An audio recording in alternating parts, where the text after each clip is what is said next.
Ndagushimiye nkwifurije kugubwa neza no kugira amahoro n'amahirwe udahwema kubana n'umuco wacu TV hamwe na radio televiziyo Nuru ya Mashariki. Turi ku mugoroba wo ku itariki ya 11 z'ukwezi kwa kabiri 2025. Tuje mu makuru yacu mu burasirazuba bwa Repubulika ya Demokarasi ya Kongo. Sentama oraho? Muraho neza mushakamba murakomeye? Yego turashima Imana. Yego. M23 ituraje amatangazo menshi. Ni amatangazo menshi. Iki ni ikigaragaza ko intara ya Kivu y'Amajyaruguru yatangiye gukora. Irakora cyane kuko ndabona yafashe ibyemezo bitandukanye bijyanye n'ubuhahirane bwambukiranya imipaka. Ishyiraho abakozi bayo. Yego. Buriya ntabwo abakozi bari buzuye. Abakozi bashya kugira ngo ni ibintu bishimishije, kandi wareba n'amasaha bashyizeho yo kwambukiranya imipaka basanga ntabwo ikiri ya saa 9 twajyaga twumva. Ahubwo abantu bambukiranya imipaka bagize amahirwe yo kujya bakora amasaha yiyongereye. Yego. Mbere yuko tujya hariya reka tubanze twihanganishe abanyarwanda batandukanye baburiye ababo cyangwa se ababo bakomerekeye ndetse n'abakomeretse mu mpanuka yabayeho, impanuka ikomeye cyane yabayeho ku gicamunsi cy'uyu munsi masaha y'ikigoroba, aho imodoka yo mu bwoko ya kampani ya International Kwasiteri nini yakoze impanuka ikamanuka ahantu habi cyane, aho imibare ikomeje kwiyongera y'abaguye muri iyo mpanuka, gusa haravugwa abarenga 20. Mushakamba by'ubugande byo hari ahantu ihari. Nahabonye ishobora kuba yihiritse ahantu hajya kugera no mu kilometero rwose. Yego rwose ni hanini cyane. Ni ahantu kure, sinzi niba video ihagaragaza neza uko hareshya. Nayibonyeho. Sinzi niba wayibonye. Nabashije kuyibonaho. Ariko iriya video igaragaza uko hareshya mu by'ukuri ni kure pe. Ni kure cyane bishoboka. Umuntu uri burokoke iriya mpanuka Shakamba bizaba ari ubuhamya bukomeye. Ni ubuhamya bukomeye. Naganire n'umunyamakuru wagiyeyo habereye impanuka gukora inkuru. Yambwiraga ko bivugwa ko hari impinja ebyiri zikiri nzima rwose zaba zihabwa amahirwe yo kurokoka iyi mpanuka. Ariko byari biteye ubwoba Shakamba. Biteye ubwoba cyane, ndetse n'inzego z'umutekano zirinze gutangaza abamaze gutakaza ubuzima muri iyi mpanuka, kubera ko isaha n'isaha cyangwa umunota ku wundi imibare yakiyongera. Yego. Reka tubihanganishe. Turabihanganishije cyane. Yego. Twinjire rero mu makuru yacu. Twinjire mu makuru, tubanze tubwire abantu ko Perezida wa Repubulika y'u Rwanda Paul Kagame ari i Doha muri Katari, aho ari mu ruzinduko, ari kuhagirira uruzinduko rw'akazi. Yego. Yatangira uruzinduko rw'akazi i Doha muri Katari. Yego. Ubwo twajya mu burasirazuba twemereze rero ku ngingo z'amakuru Mushakamba. Turebe ingingo tuganiraho mu gihe ukizishaka. Yego. Minisitiri w'ububanyi n'amahanga Nduhungirehe yego yavuze ko mu byo bari gusaba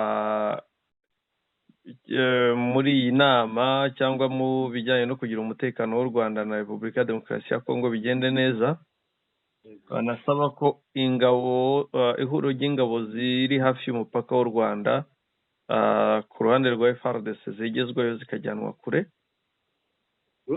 kuko ni ihuriro ririmo cyangwa rigaragaza ko abarigize bafite umugambi wo gutera u Rwanda.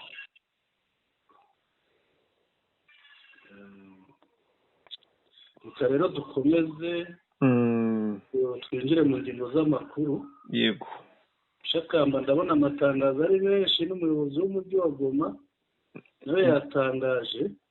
ngira ngo ni nacyo kituzanye muri ya makuru yacu y'umugoroba. uramwibuka Katembo, meya w'umujyi wa Goma? yego yasohoye amatangazo n'ubu nguhaye rimwe. turaza kureba icyo bivuga, nabyo bijyanye n'ibera mu burasirazuba bwa Kongo. Amakuru yacu rero aribanda ku ngingo zigera kuri enye. yego ingingo ya mbere, M23 ikomeje gushyiraho abayobozi batandukanye. ingingo ya kabiri, M23 yadabagije abakoresha umupaka wa La Corniche Grande Barriere, umupaka uhuza Rubavu na Goma. yego ingingo ya gatatu, M23 yasubije abifuza ko ikibuga cy'indege cya Goma gifungurwa. ingingo ya kane, FARDC yarashe ku butaka bw'u Rwanda Nyamasheke.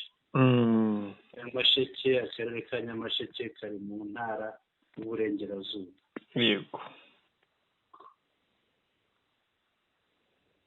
twakomeza rero tukareba ukuntu M23 ikomeje gushyiraho abayobozi batandukanye. yego ngira ngo amatangazo turayafite, ni amatangazo atandukanye. turayafite, reka tuyarebe. tuyarebe amatangazo menshi Mushakamba. ni menshi cyane. ni menshi pe, ariko reka tuyarebe.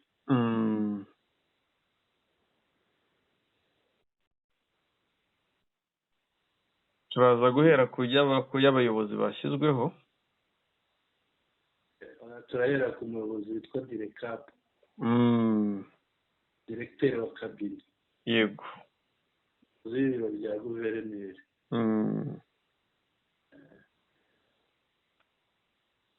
rero bayita ngo ni arrêté provincial. ni itegeko nyine ryo ku rwego rw'intara. yego 0-1-001 CAB agakoni GP akanyerezo NK agakoni 2025 ryo kuwa 11 z'ukwa 2 2025 rishyiraho ubuyobozi urwego rwa diregiteri w'ibiro bya guverineri w'intara ya Kivu y'Amajyaruguru. yego turakomeza rero, ryanditse mu gifaransa nyine ko nirwo rurimi rwo gukoresha mu buyobozi hariya. c'est ngo vu la constitution de la République démocratique du Congo telle que modifiée et complétée à ce jour par la loi numéro 11/002 du 20 janvier 2011 en son article 64 alinéa 1er, vu telle que modifiée et complétée à ce jour la loi numéro 08/012 du 31 juillet 2008 portant principes fondamentaux relatifs à la libre administration de province, vu l'article constitutif de l'Alliance Fleuve Congo AFC, spécialement en son article 3 alinéa 3, vu la décision numéro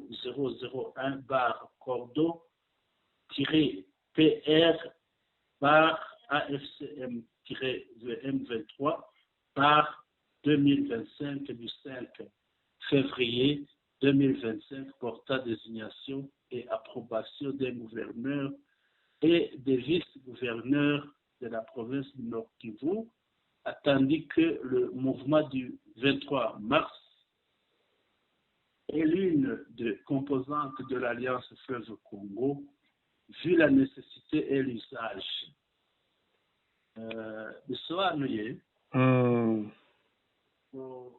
hashingiwe ku itegeko nshinga rya repubulika iharanira demokarasi ya kongo nk'uko ryavuguruwe kandi rikuzuzwa kugeza uyu munsi, aho ryujujwe n'itegeko nomero 11/002 ryo kuwa 20/1/2011 mu ngingo yaryo ya 64 igika cya mbere, nk'uko ryavuguwe kandi rikuzuzwa kugeza uyu munsi n'itegeko nomero 08/012 ryo kuwa 31 z'ukwa karindwi 2008 rishyiraho amahame ajyanye n'ubutegetsi bw'intara, hashingiwe kandi nyandiko ishyiraho ihuriro Alliance Fleuve Congo, cyane cyane mu ngingo yayo ya gatatu ari igika cya gatatu, hashingiwe kandi ku cyemezo nomero 001/Cordo akanyerezo PR (AFC) akanyerezo M23/2025 cyo kuri 5 z'ukwa kabiri 2025 gishyiraho kandi cyemeza guverineri, ukuvuga umuyobozi w'intara n'abamwungirije b'intara ya Kivu y'Amajyaruguru,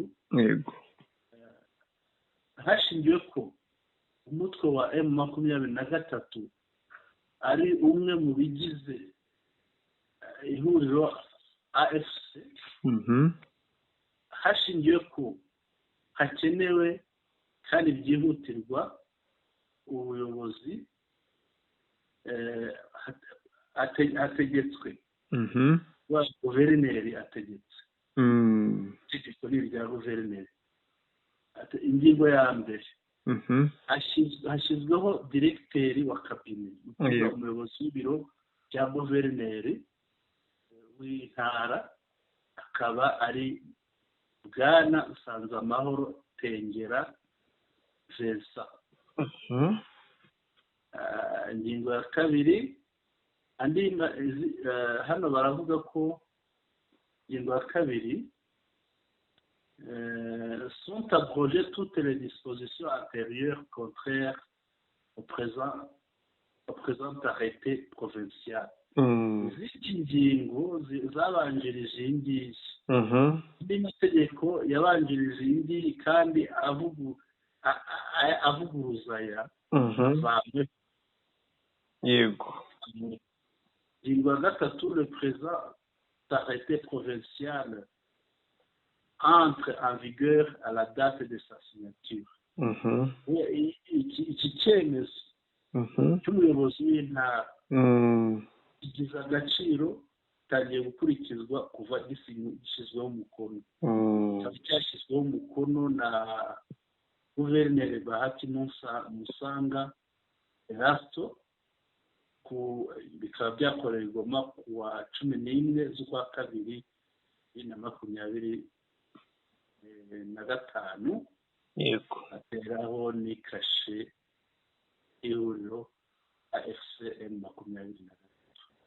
Ubwo ibikuweho byose si bimwe bya Cirumwami n'abamubanjirije? Ni ukuvuga hari abayobozi bariho mbere yabo, aba bayobozi bariho mbere yaba n'ibindi bivuguruza ibingibi by'uyu munsi, byose bivanyweho. Yego. Kuvuga bifite agaciro n'ibi byakozwe uyu munsi. Yego. Twakomeza n'irindi tangazo. Turebe irindi. Iri rishyiraho abandi bayobozi.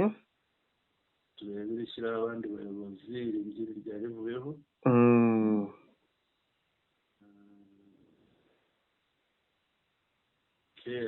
Cap sinzi ibibanza ari iby'inama, reka turebe. hari rya nimero 002. Iyi ni 001 ahubwo iyi ngiyi. Iryo tumaze gusoma ni 001. Reka dusomere itumiza inama niko mbifite, noneho n'ibindi turaza kubigeraho. Reka nkwereke ahari itangazo rigize kugira ngo aba bantu bashyizweho na guverineri tubavire hamwe. Ngaragaje fresh igaragaza aho riri. Ndebe.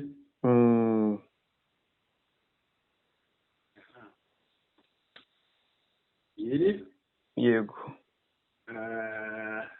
Ni ryo mu biro bya guverineri naryo. Ngo arete provinciale ni bya bindi nyine bigaragaza itegeko iryo ari ryo.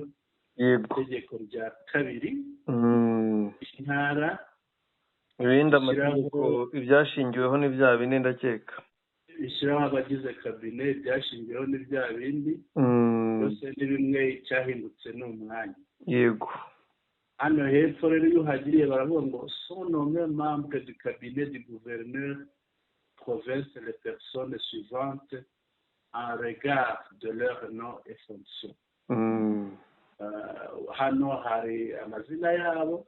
Yego. Aherekejwe n'ibyo bashinzwe. Hari uwitwa Bwana Gafishi Semikobe. Yego. Ntabwo ari Semikore. Semikobe. Semikobe Simon. Uyu nguyu ashinzwe mobilisation et recrutement. Ashinzwe ubukangurambaga. Yego. No gushaka abakozi. No gushyiraho abakozi. Yego. Noneho hakaba Bwana Kanyamuhanda SPF. Yego. Gashinzwe kuvugurura ibikorwa remezo. Gashinzwe ibikorwa remezo. Afite akazi kenshi kuko byinshi byarangiritse cyane. Hari Bwana Habiyaremye Claude. Yungirije Kanyamuhanda, ngira ngo aka kazi kuba gakomeye niyo mpamvu bamuhaye umwungirije. Yego. Rero nabo ibindi ni ingingo zisoza zivuga ko ibibanziriza ibi kandi bibangamiye ibivanweho. Ni nka bya bindi twasomye mu kanya n'ubundi. Yego, ni bimwe. N'uwashyizeho umukono n'umwe ni Bahati Musanga Erasto. Twajya ku rindi kuri ya matangazo bashyize hanze ubwabo. Tumizaho amanama. Tumizaho inama. Turebe tubanza rero iri ngiri. Twumva icyo rivuga. Yego. Riti communiqué officiel numéro 001 IRECAP bar GP Nord Kivu 2025 du 11 février 2025. Vuga ni itangazo nomero ya mbere. Yego. Ariko nomero ya mbere kwa IRECAP. Umuyobozi w'ibiro bya guverineri. Ibya nomero wenda tubireke twumve icyo rigendereye. Le gouverneur de la province du Nord Kivu me charge de vous inviter à la réunion qu'il tiendra en son cabinet de travail à l'intention de tous les gestionnaires des banques, institutions de microfinance et COPEC ce mercredi 12 février 2025 à 9h. Ni guverineri umuyobozi w'intara ya Kivu y'Amajyaruguru yanshinze kubatumira. Uvuga ko yamushinze kubatumira rero ni wa muyobozi w'ibiro. Yego. Yashinze kubatumira mu nama azagirana namwe aho akorera ku biro bye ni kuri guverinora. Akaba azaganira azagirana inama n'abayobora banki, abayobora icyo bita za microfinance, icyo bita za copec, bakazaganira kuri uyu wa gatatu tariki 12 z'ukwa kabiri 2025 saa 3 za mu gitondo. Motif, impamvu: relance des activités économiques en province du Nord Kivu. Ukongera guhagurukira kubyutsa ibikorwa bijyanye n'ubukungu ntara ya Kivu y'Amajyaruguru. Notez bien, icyitonderwa: votre présence et le respect de l'heure sont vivement souhaités. Kwitabira kuza kwanyu ndetse no kubahiriza igihe ni ingenzi. Nawe yababwiye ati muzubahiriza igihe, ntimuzabure kandi muzubahirize n'isaha. Bikorewe i Goma kuwa 11 z'ukwa kabiri 2025. Nsanzamahoro Tengera Vincent yasinye, ni wa undi direkabe. Yego. Ibiro byo kwa guverineri. Noneho bateraho n'ikashe ya AFCM 23. Ngira ngo twakomeza. Hari ibindi dusoma? Reka tuhite dusoma n'iri tangazo ry'umuyobozi w'umujyi. Umuyobozi w'umujyi wa Goma. Yego. Bamwita meya w'umujyi wa Goma. Reka turigereho ngiri naribonye. Umuyobozi w'umujyi wa Goma rero hari n'abatamwibuka. Barahari rwose. Ariko tubanze tubibutse izina kuko icyo gihe bari bashyizeho abayobozi benshi. Yitwa Katembo Nderieni Julien. Mr. Julien. Noneho rero itangazo riragira riti: itangazo rikomeye mushakamba, nubwo nta tangazo riba ryoroshye. Birumvikana. Yagira riti communiqué officiel. Tangazo. Numéro. Ndabona we rifite numero 3072/JO3/M GMG Wanzari Mairie de Goma /2025. Wa ni itangazo nomero 2372 agakoni 002 agakoni hakaza GO agakoni, ariko banza ni GO gatatu agakoni MG bar MG avuga managa agakoni 2025. Le maire de Goma, Katembo Ndalieni Julien, demande à tous les militaires, les éléments wazalendo de la police nationale congolaise et FDLR en divagation dans la ville et ses environs de se rendre au niveau du stade de l'unité auprès de la commission ad hoc. Meya w'umujyi wa Goma, Bwana Katembo Ndalieni Julien, yego, aramenyesha cyangwa se arasaba abasirikare bose, ariko ntabwo ari abasirikare bari bose, abasirikare bwanga ni aba FARDC akatanyama bari abatsinzwe muri uyu mujyi wa Goma.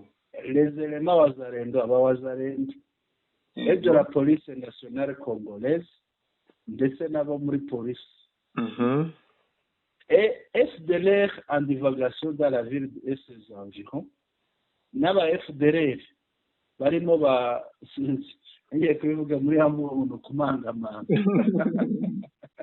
bazerera, yego, barimo kuzerera mu mujyi wa Goma ndetse no mu nkengero zawo. Akaba abasaba kwitaba byihuse kuri stade de l'unité, ni cya kibuga twabonye bakoreyemo inama, yego, auprès de la commission ad hoc bakitaba hariya kuri kiriya kibuga cya stade de l'Unité kuko hari itsinda ribishinzwe rishinzwe kwakira abantu nk'abo ngabo. Noneho de même il informe à toute la population de sa juridiction hébergeant éventuellement des militaires FARDC aux Zalendo dans leur domicile, et toute personne qui détiendrait ou aurait ramassé une arme ou autre effet militaire de les remettre auprès du cadre de base le plus proche, chef de quartier, chef de cellule, chef d'avenue ou au bureau de l'une des communes. Et nanone arabwira abaturage bose batuye ku butaka ayobora umujyi baba bashobora kuba bacumbikiye abasirikare ba FARDC cyangwa wazalendo mu ngo zabo, yemwe n'umuntu uwo ari we wese ushobora kuba yaratoraguye haba intwaro haba ikindi gikoresho cya gisirikare bakaba basabwe kubisubiza bakabishyikiriza ubuyobozi bubegereye. Ubuyobozi bugizwe n'abo bita ba chef de quartier, abayobozi ba za quartier, chef de cellule, abayobozi ba za cellule, chef d'avenue, abayobozi ba za avenue, cyangwa bakabishyira ku biro bya komine begereye. Itangazo rirakomeye mushaka cyane. Un délai de 7 jours est accordé à quiconque quant à ce. Uwo bireba uwo ari we wese ahawe igihe ntarengwa cy'iminsi 7. Ubivuze ko kurenza iyi minsi 7 mushakamba ashobora gufatwa ibindi byemezo aribyo tugiye kubona mu gika gikurikiye. Yego. Dépasser ce délai, urengeje iki gihe, toute personne qui sera appréhendée avec des effets si hauts cités sera considérée comme un ennemi et traitée comme tel. Uwo ari we wese uzarenza iki gihe akafatanwa ibintu byavuzwe haruguru. Twongeye tubisubire mu biriya bintu byavuzwe haruguru. Yego. Ni umuntu ushobora kuba acumbikiye muri FARDC wazalendo FDLR. Amukangurire kwitaba ariya ku kibuga cya stade de l'Unité. Uwaba yaratoraguye intwaro cyangwa ikindi gikoresho cya gisirikare icyo ari cyo cyose ahamagariwe kugisubiza, akaba yagishyira ku biro bya komine bimwegereye. Yego. Akaba yagishyikiriza uwo bita chef de quartier, akaba yagishyikiriza uwo bita chef de cellule cyangwa chef d'avenue. Yego. Cyangwa akagishyira ku biro bya komine nk'uko twabivuze. Bahawe igihe cy'iminsi 7. Uzarenza iyo minsi uzafatwa nk'umwanzi kandi bamufate batyo nyine. Nawe ubwo arabyumva amategeko azamufata. Noneho agasoza ashoje n'ijambo ryiza cyane. A bon entendeur de mimo suffit. Kuvuga ngo ku muntu wumva neza n'igice cy'amagambo n'igice cy'ijambo kirahagije. Yego. Ntiriwe bivuga byose. Noneho bikorewe Goma kwa 11 z'ukwa 2 2025 Katembo Ndariye ni Julie Paruku Julie meya w'umujyi wa Goma. Ntihazagiye uvuga ko ataburiwe kuri. Nibyo rwose. Yego, nibyo rwo twakomeza. Urumva iri tangazo rya meya. Yego. Rije n'ubundi rihura na video irimo gukwirakwiza igaragaza abasirikare ba FARDC. Yego. Ngo bari bahungiye muri Monisco batonze umurongo bagiye kuri stade kwitanga. Yego. bagiye kuri stade kwitanga. yego aba ngaba bashobora kuba baryumvise cyane. mumva MONUSCO yabura yahawe kopi iratumika Yego. irangije arabwira ati mutuvira aha mugende mujye guhura na komisiyo ibashinzwe. bari bagiye kureba komisiyo. ubu bitabye komisiyo ubu bagiye kujyanwa ku rugerero. irya tangazo ririmo gukora. urumva nk'aha baba bazi neza ko MONUSCO bafite bagomba kuboherereza kopi. yego. dukomeze. yego twakomeza. twakomereza he? turaza gukomereza ku bashyizwe igorora abakoresha umupaka wa La Corniche. abakoresha rero umupaka wa La Corniche ni hariya habuza Rubavu na Goma bashyizwe igorora mu Shakamba. byagenze bite? ni ukuvuga ngo ni itangazo n'ubundi turi buze kugarukaho, ariko abantu bibazaga bizagenda bite ko mbere y'uko uyu mupaka M23 ifata umujyi wa Goma hari harashyizweho amategeko ya leta ya Kinshasa ku mupaka saa 10 saa 9 ubufunzwe nari nongeyeho isaha saa 9 ubufunzwe bakibaza biragenda bite, ariko ubu byamaze gukemuka byashyizwe saa 2 z'ijoro kuva saa 12 umupaka ufunguwe. ni saa 4 z'ijoro. yego ni 20 ni saa 4 z'ijoro hafunguwe saa 12. yego. ukuvuga mu yandi mu magambo make. yego. magambo make amasaha yo gukora. yego. yongerewe. birumvikana. ibi rero biri bugaragaze cyangwa biri bwongere biravugurura imikorere, kuko benshi mu bantu bakoreraga i Goma bagaragazaga ko babangamiwe cyangwa se imikorere yabo itagenda neza, ngo kuko saa 9 batahaga habaga hakiri kare.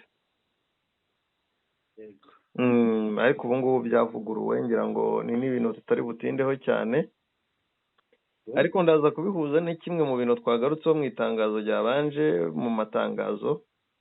turabanza turisome, ni rigufi cyane ntabwo ari ingenzi. risome noneho nze kushyiraho iyo ni communiqué officiel numéro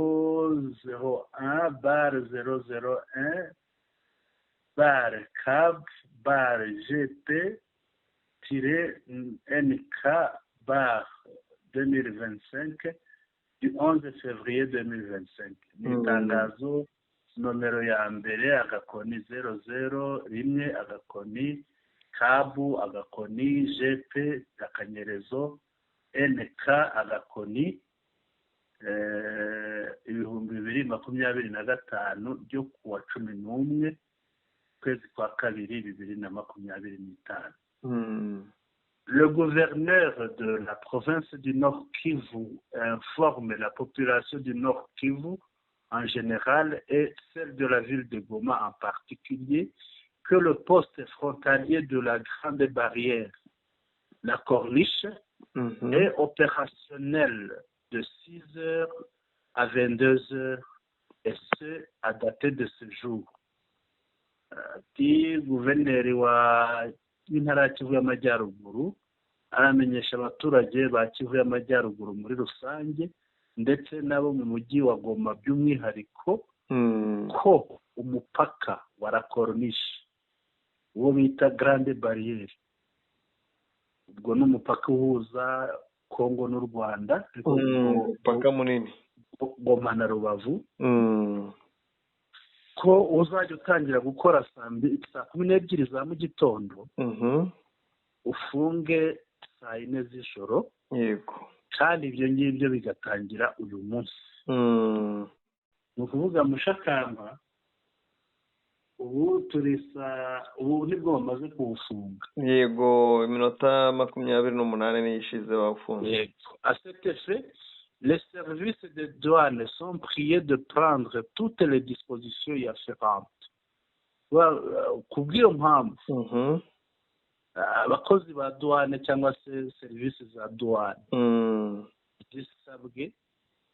zisabwe kwitwararika ibirebana n'iri tangazo. ubwo ni kubahiriza ishyirwa mu bikorwa ry'iri tangazo bigomba kuwa 11 z'ukwa kabiri 2025. Guverineri wa Kivu y'Amajyaruguru Bahati Musanga Erasto yashyizeho umukono ateraho na kashe. Wabihuza n'andi matangazo yatambutse niko wari ubivuze? Hari itangazo ryatambutse ritumizaho abahagarariye amabanki. Yego. Mu by'ukuri uyu munsi naganiriye n'abantu batandukanye bakorera igoma cyangwa ari igoma. Ko ubuzima bwagarutse, ibikorwa byose biri kugenda neza, ariko hari ikibazo cyo kuba ubucuruzi butari kugenda neza kubera kubura kw'amafaranga agifungiranye mu mabanki kubera amabanki yaratarafungura. Ririya tangazo rero ritumizaho bari abayobozi b'amabanki kuba bazagirana inama. Iriya nama ishobora kuvamo imyanzuro myiza cyane. Iraza ari igisubizo ku by'abantu bari bakeneye cyane, by'umwihariko abaturage bo mu mujyi wa Goma, kuko hakenewe ko habaho gufungurwa kw'imihanda nako kw'amabanki kugira ngo amafaranga aboneke, amafaranga akore muvoma nayo. Ni icyo nashaka kongeraho. Bajya ku yindi ngingo. Tujye ku yindi ngingo. Ingingo ya 3 nayo ishingiye ku itangazo. 23 yasubije ko ikibuga cy'indege cya Goma yasubije abifuza ko ikibuga cy'indege cya Goma gifungurwa. Yasubije iki? Yababwiye ko hari impamvu zituma kidafungurwa, ndetse urabizi ko inama yahuje SADC na EAC yari yasabye ko gifungurwa, ariko babwiye ko kubera bimwe mu bisasu bikiri ku kibuga cy'indege bitarategurwa cyangwa bitaraturitswa, byasizwe n'ingabo za FARDC zatsinzwe, ndetse n'ikirere kikaba cyarangiritse. Akaba ariyo mpamvu gufungura bidashoboka, gufungura ikibuga cy'indege. Babwira ko inzira z'ubutaka zose zifunguwe ndetse n'iz'amazi, ndetse baboneraho gusaba SADC ko igomba gutaha inyuze muri izo nzira, igomba guhitamo yaba ari uguca ku butaka cyangwa se guca mu mazi, ariko ikirere cyo bagomba kubyibagirwa ko bidashoboka. Ubwo yaca mu mazi igana guca mu mazi ubwo igana i Bukavu aho intambara iri. Yaca ku butaka ikagana he? Yaca ku butaka ubwo yajya Bukavu, yajya Warikare, ariko n'ubundi yajya Bukavu. Ku butaka yaca Bukavu, n'ubundi yajya Bukavu cyangwa se ikaza mu Rwanda. Kuko umushakamba agenda umva ntabwo bikunda, kuko guca Bukavu byanze bikunze aho bagera hose bibasaba gufata inzira y'ikirere. Ikibuga cy'indege cya Kavumu ntabwo kiri nyabagendwa. Yego. Baciye Bukavu banyuranye. Ubwo baciye Bukavu bakongera kunyura mu Rwanda, hari mu gusaba guca mu Rwanda, kongera bakagenda n'amaguru. Ahandi banyura ni Bujumbura, naho inzira ijya Bujumbura ntabwo yanyura muri Kongo. Buriya n'abakongomani banyura muri Rusizi bakamanuka Bugarama bagakomeza. Ariko Ramaphosa ngo arashaka bongere barwane. N'ingabo yohereje ahubwo. N'ingabo yazohereje, urumva babonye ingabo 800 zambukiye hehe? Lubumbashi, kuko zazanwe n'indege ivuye Pretoria. Yego, zabwiye Lubumbashi. Ubwo sinzi ahasigaye zishobora gufata gari ya moshi zikazanyura no mu mazi niba bishoboka ntawamenya. zifite uburyo zizaza ariko ngo aracyabishaka. hari izindi zinyura i Burundi. rero bariya aho banyura kereka basabye inzira mu Rwanda cyangwa bakanyura ya nzira banyuzemo ya mirambo y'abantu babo. n'ubu ngo iracyari Uganda imirambo. umenya kuyitorera byarabananiye. kwitangira umusoro byarabananiye. itangazo rya AFC turigwa turisoma ryose. turisoma ryose. simbizi ariko abantu baba barikeneye umushakamba. turisoma uko riri rero ryose. impamvu tutarisoma uko ryakabaye rigizwe n'ibika bitatu bakwihutisha. yego. sinirwa njya mu byo hejuru ni bisanzwe. communiqué officiel du 11 février 2025 itangazo ryo kuwa 11 z'ukwa kabiri 2025. l'Alliance Fleuve Congo salue les conclusions du sommet conjoint EAC-SADC tenu à Dar es Salaam le 8 février 2025. L'AFC adhère pleinement au principe selon lequel seul le dialogue et les solutions politiques permettront de résoudre la crise multiforme que traverse notre pays. C'est dans cet esprit que l'AFC-M23 a décrété un cessez-le-feu unilatéral le 4 février 2025 afin de créer un climat favorable au dialogue. Elle est résolue à faire entendre sa voix et à veiller à ce que les causes profondes des conflits soient traitées. À cette fin, la FCM23 a engagé des consultations avec des forces politiques et sociales partageant la même vision afin d'orienter le dialogue attendu vers des réformes significatives en matière de gouvernance. icyo ni igika cya mbere gisobanuye ko mu AFC M23 yishimiye imyanzuro yavuye mu nama yahuje EAC na SADC ku itariki 8 z'ukwa kabiri 2025 yabereye i Dar es Salaam muri Tanzania. AFC M23 iremezanya n'ihame ry'uko ibiganiro ndetse n'inzira ya politiki ari byo byonyine bishobora gukemura ikibazo gifite impande nyinshi igihugu cya Kongo kirimo kinyuramo. ni muri urwo rwego cyangwa se ni muri iyo mitekerereze AFC M23 yashyizeho ihagarikwa ry'imirwano ry'uruhande rumwe, cessez-le-feu unilatéral. yo ubwayo yiyemeje nta wundi basinyanye ko haba ihagarikwa ry'imirwano guhera tariki 9 z'ukwa kabiri 2025 mu rwego rwo gushyiraho uburyo bubereye ibiganiro. yego. ati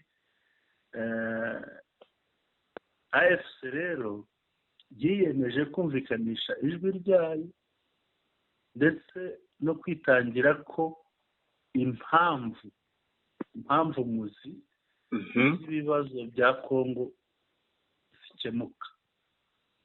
ni kubw'iyo mpamvu AFC M23 yatangiye kugisha inama imbaraga zimwe na zimwe za politike ndetse n'imbaraga zimwe na zimwe mbonezamubano zisangiye icyerekezo cyangwa se zisangiye icyerekezo cyo gukemura ibi bibazo. kugira ngo hazabeho impinduka zijyanye n'imiyoborere. Yego. Igika cya kabiri icyo kiravuga ngo Cependant la FCM23 est surprise par des déclarations du 10 février 2025 du ministre sud-africain des Relations internationales et de la coopération. Celui-ci a tenté d'induire en erreur l'opinion publique nationale et internationale pour la situation à Goma.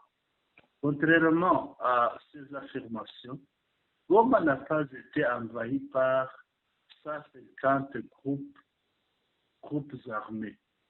Bien au contraire, la ville et les environs ont été libérés et sécurisés par la FCM23.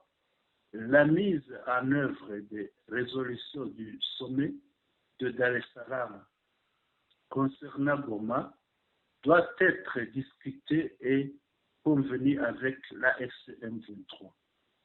À ce jour, des contraintes techniques, notamment la présence d'engins explosifs non détonés et des dommages à la piste d'atterrissage empêchent la réouverture de l'aéroport international de Goma. Toutefois, les transports routiers et la piste restent opérationnels. Il est donc demandé aux forces de la SAMDRC d'emprunter les voies disponibles pour leur retrait. Kuba batarabakuramo ntabwo ari cyo baba bitwaza ahari.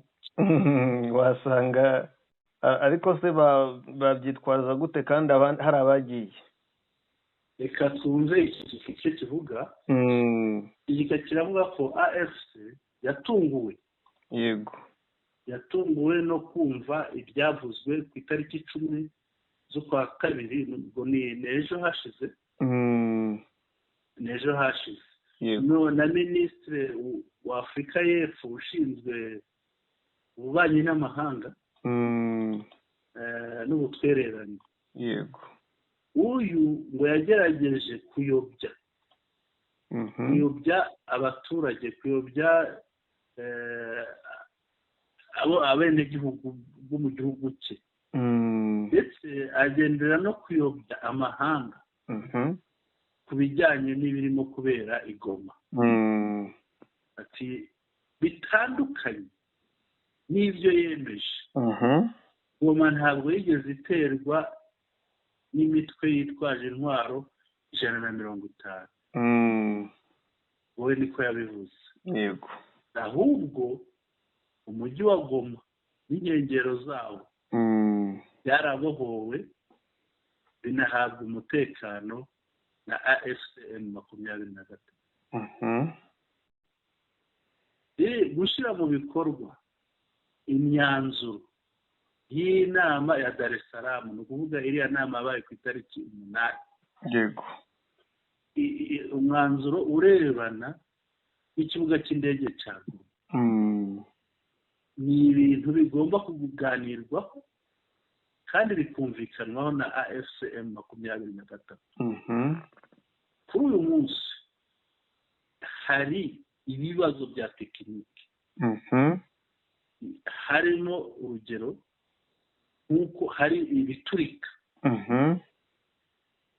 bitaraturitswa kuri kiriya kibuga cy'indege, ndetse n'aho inzira y'indege yagiye yangizwa, inzira z'indege zagiye zangizwa, bityo ibi bikaba bitatuma ikibuga cy'indege cyongera gufungurwa ngo gikore.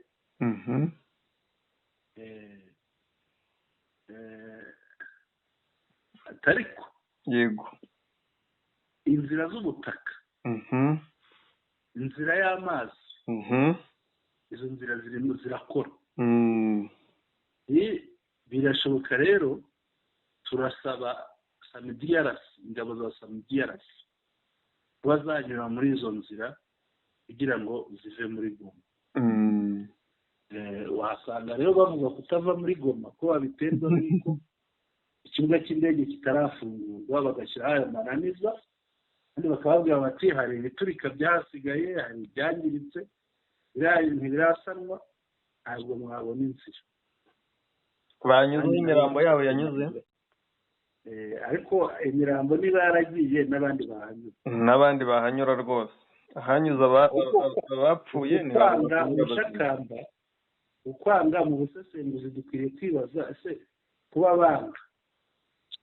banga biraterwa n'iki kwanga hari intwaro bafite badashaka kurekura yego bumva ko wenda amananiza yabo azatuma bazijyana ariko simbibona ko bizabashobokera ariko indi mpamvu ni uko babona bateganya bifuza ko wenda bazajijisha M23 bakihisha muri MONUSCO bakagira ibyo basiga muri MONUSCO ariko M23 babereye ibamba yababujije guhura kuko urabizi muri MONUSCO harimo ingabo za biriya bihugu byose biri hariya yego M23 rero ibi bintu bikwiye kubifatira mu mwanzuro hakiri kare bo bashobora kujijisha ziriya ngabo zabo zose ziza zikazaza kurwana hariya zirwanira biriya bikoresho byabagora kugera hariya inzira bari bafite niyo ikirere kandi ntishoboka ikirere kiradadiye cyakoze icyo mbona FC ishobora gukora mu gihe bakomeje kwinangira kuva hariya ishobora kubima uburenganzira bwo kongera gukoresha cyangwa gukonsoma amazi n'umuriro ndetse na interinete y'ubutaka bwabo ya hariya ibyo ndakeka ndetse n'amafunguro banabakuraho n'ibikoresho by'itumanaho yego kubakuriraho ibikoresho by'itumanaho bakabima amazi bakabima umuriro bakabima n'ibyo kurya kujya guhaha ibyo byose nyine birahagije kuko amakuru ni uko imodoka zo guhaha bijya byo ntibababuza kurya ko byaba ari uguhotoza umuntu inzara yabaga ibyo bafite byabashirana bakagenda none se niba wanze kugenda bakwemerera gute kujya guhaha kandi bagenda bakajya he bakajya iwabo ntabwo hari iwabo bakubwira ko inzira bashaka batayihabwa none se iyo utari iwawe wiha icyo ushaka ariko ariya mananiza afite icyahatse mushaka afite icyahatse niyo mpamvu bakwiye niba imibiri y'abapfuye yarabonye inzira igasohoka hariya kubera icyo abandi banga kunyura inzira ziriya modoka zanyuze barashaka gupfa nabo bakagenda ari imirambo cyangwa bakarwana bakagira ibyo bangiza nyine nibarwana bazapfa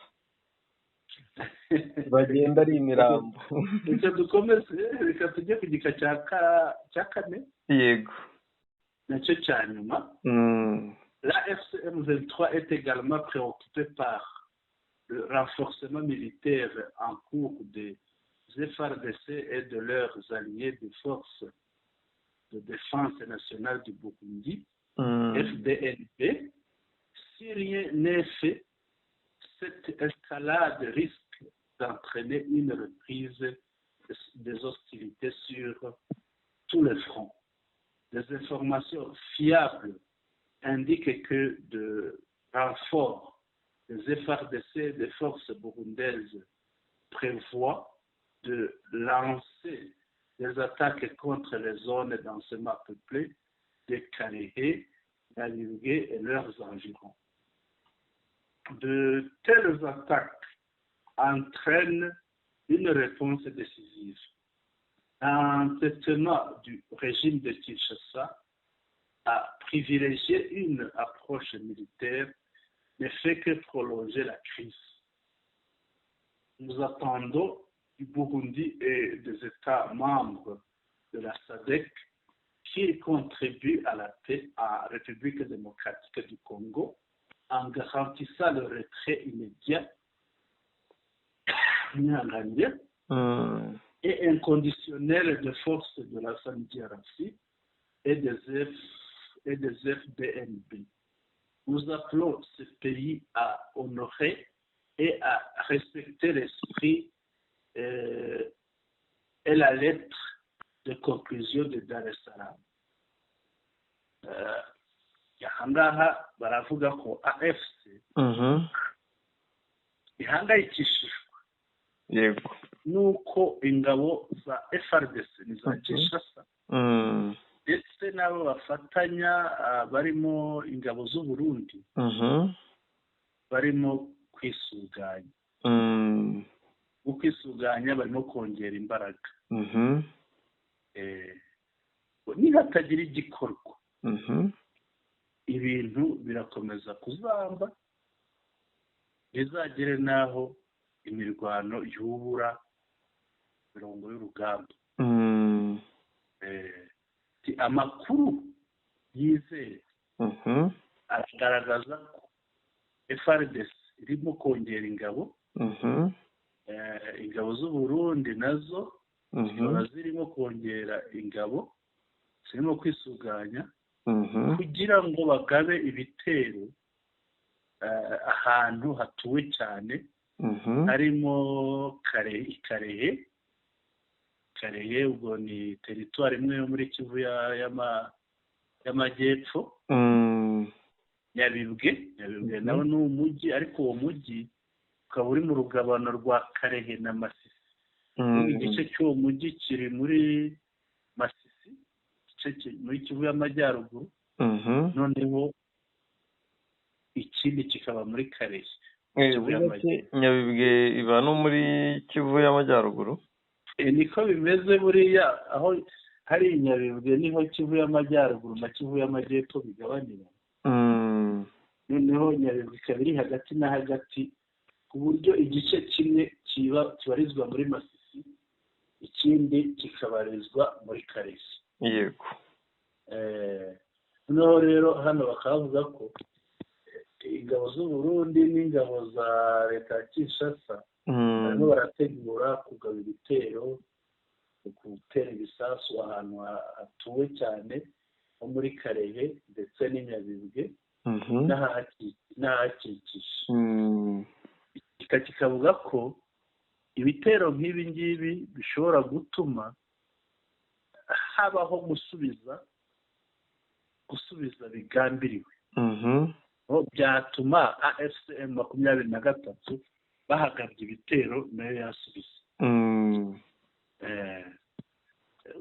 Kwinangira kwa leta ya Kinshasa igahatiriza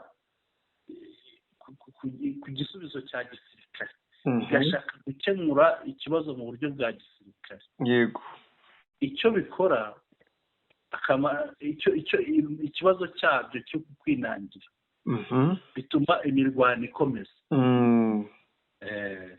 Bati turindiriye u Burundi ndetse n'ibindi bihugu bya SADC bifite ingabo hariya ko bazagira uruhare mu kugarura amahoro muri Kongo, bemeza ko bagiye gukura ingabo zabo muri Kongo nta yandi mananiza. Bo ni Burundi na Afurika y'Epfo ni Malawi ni na Tanzania. Yego. Nibo bavugwa ahangaha.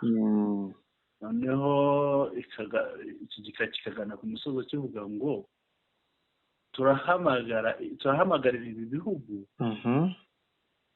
kubahiriza. Yego. Kubahiriza nta buri kantu gakubiye mu myanzuro ya Dar es Salaam. À l'esprit et à la lettre. Uko byanditse, kubikurikiza uko byanditse kandi babikuye no ku mutima. Bikorewe rero i Goma kwa 11 kwa 2025. Yego. None ibingibi ngo nibyo ubutumwa burivugira. Yego. Nkundire mite nsoma n'iri tangazo riturutse mu biro bya Minisitiri w'Intebe mu Rwanda. Yego. Tangazo gihanganisha cyangwa rivugaruka ku mpanuka yabaye twatangiye tuvuga. Yego. Itangazo riragira riti guverinoma y'u Rwanda yihanganishije ababuriye ababo mu mpanuka y'imodoka yahitanye abantu 20 abandi bagakomereka mu murenge wa Rusiga akarere ka Rulindo.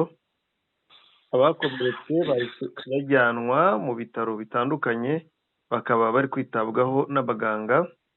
Guverinoma iratanga ubufasha bukenewe ku miryango yabuze ababo no ku bakomerekeye muri iyi mpanuka. Tuributsa abakoresha umuhanda cyane cyane abatwara ibinyabiziga kubahiriza amategeko n'amabwiriza bigenga imikoreshereze y'umuhanda kugira ngo hirindwe impanuka zihitana ubuzima bw'abantu.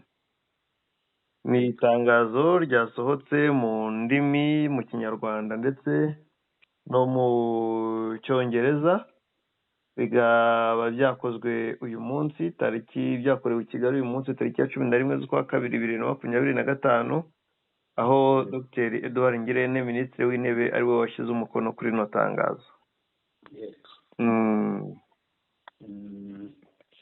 Bishakamba rero ngira ngo tugarutse kuri iriya tangazo rya AFCM 23.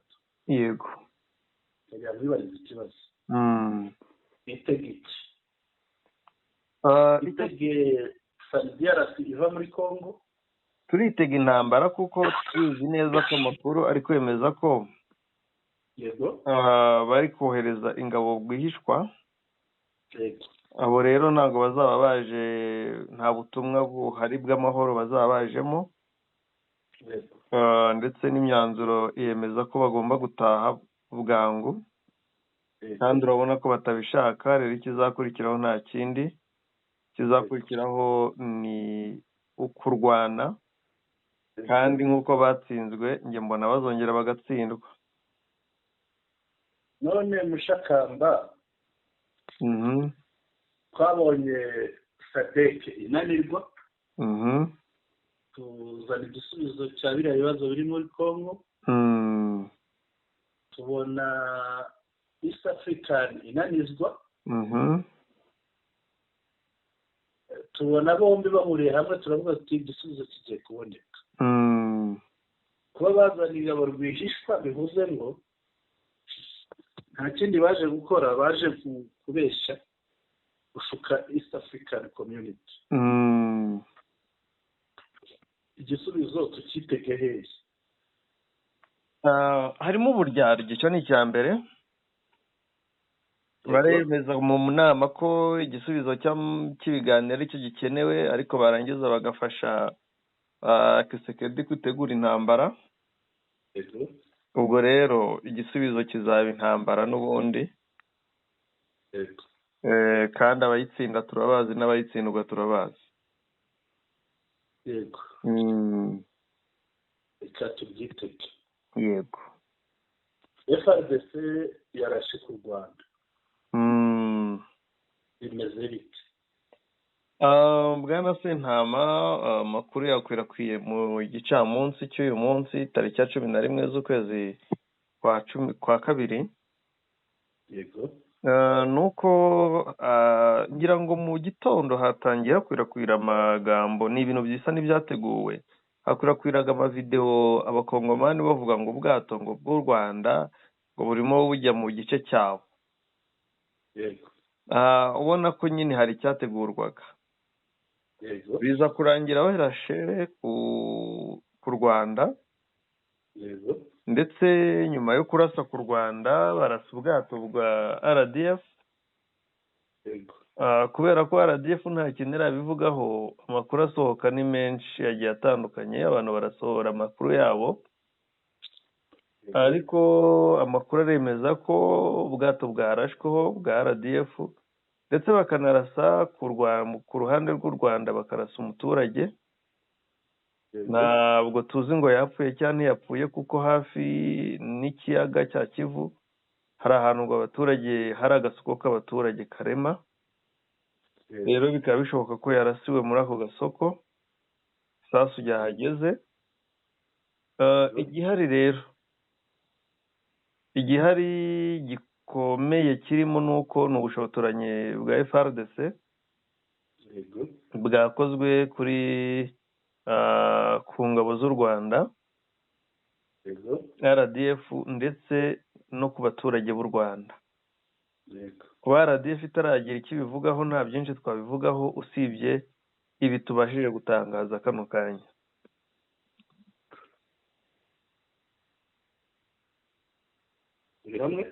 Turi hamwe rwose, kereka niba hari andi makuru nawe waba ufiteho. Ayandi nayo ngayo wenda amakuru nakurikiye uko bashobora kuba bangije ubwato bw'u Rwanda bwangiritse, ariko nigeze numva hari umuntu wahaguye, icyo sinacyumvise. ngira ngo nayo ngayo mperuka. Yego.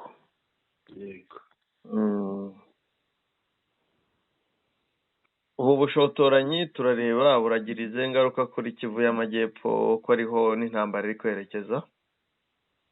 Ingaruka buza kugira mbere na mbere bugira ingaruka ku mihahirane y'impande zombi. Abonye iyo hari ubushotoranyi nk'ubu ngubu hari igihe guhahirana bihagarara. Ibyo ngibyo bikagira ingaruka no ku bukungu, kuko abantu bacuruzaga bakabaho, biraza kugira ingaruka ku buzima bwabo, ku bukungu bw'abantu ndetse n'ubw'ibihugu byombi. Ikindi n'imibanire y'ibihugu byombi, urumva igihe hari isanzwe irimo agatotsi, hariya niho hantu hari hasigaye wenda tuvuga tuti nta kibazo cyari gihari, ko byari biri abantu wenda bambukaga urujya n'uruza, ariko noneho naho biraza kuba ikibazo. Biraza kuba ikibazo, ahubwo usange ubuhahirane bwimukiye Rubavu na Goma, birumvikana. Noneho ka Rusizi na Bukavu usanga niho haje ikibazo. Ibyo rero birumvikana haraza kubamo ikibazo. Ndetse si naho gusa, kuko buriya ngira ngo aho barashe ni ku ruhande rwa Nyamasheke, nubwo tutari tuhabuze neza. Yego. Nyamasheke harebana n'ikirwa cyo ku Ijwi, buriya naho haba ubuhahirane muri iriya nzira y'amazi. Yego. Urumva ko nawe ubwo buza guhungabana buriya buhahirane bwa hariya. Twakomeza? Yego, twakomeza tukagana ku musozo. Reka tugane ku musozo dushakamba. Dushimire abari badukurikiye, dushimire byimazeyo, tubifurize n'ijoro rihire. Tubabwire ko twaganiriye ku kuba M23 ikomeje gushyiraho abayobozi batandukanye, ni ku rwego rw'intara ya Kivu y'Amajyaruguru. M23 yagabagije abakoresha umupaka wa Grande Barriere na Corniche, kugira ngo igihe cyari gisanzwe gikoreshwa amasaha yongerewe guhera saa 12 za mu gitondo kugeza saa 4 z'ijoro, aho bari basanzwe bageza saa 9 agafungwa.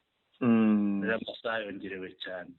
Ikindi twaganiriyeho ni ukuba M23 yasubije abifuza ko ikibuga cy'indege cya Goma gifungurwa.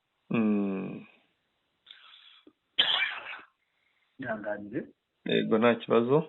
Twavuze ko kiri byinshi byo kuba byakorwa kugira ngo kiriya kibuga cy'indege gifungurwe. Soreje ku nkuru y'uko FARDC arashe ku butaka bw'u Rwanda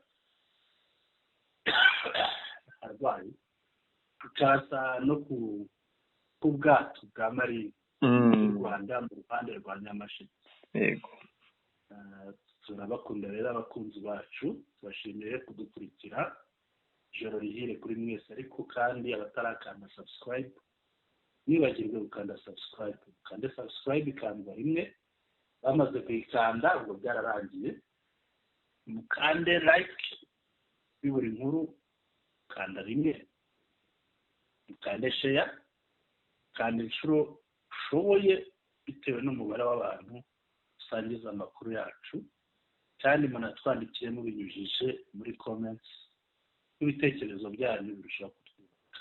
Ijoro rihire rero kuri mwese, ijoro rihire Mushakamba na Risentambwe. Murakoze cyane bwana Mushakamba, bagize neza nako bwana Sentama. Yego.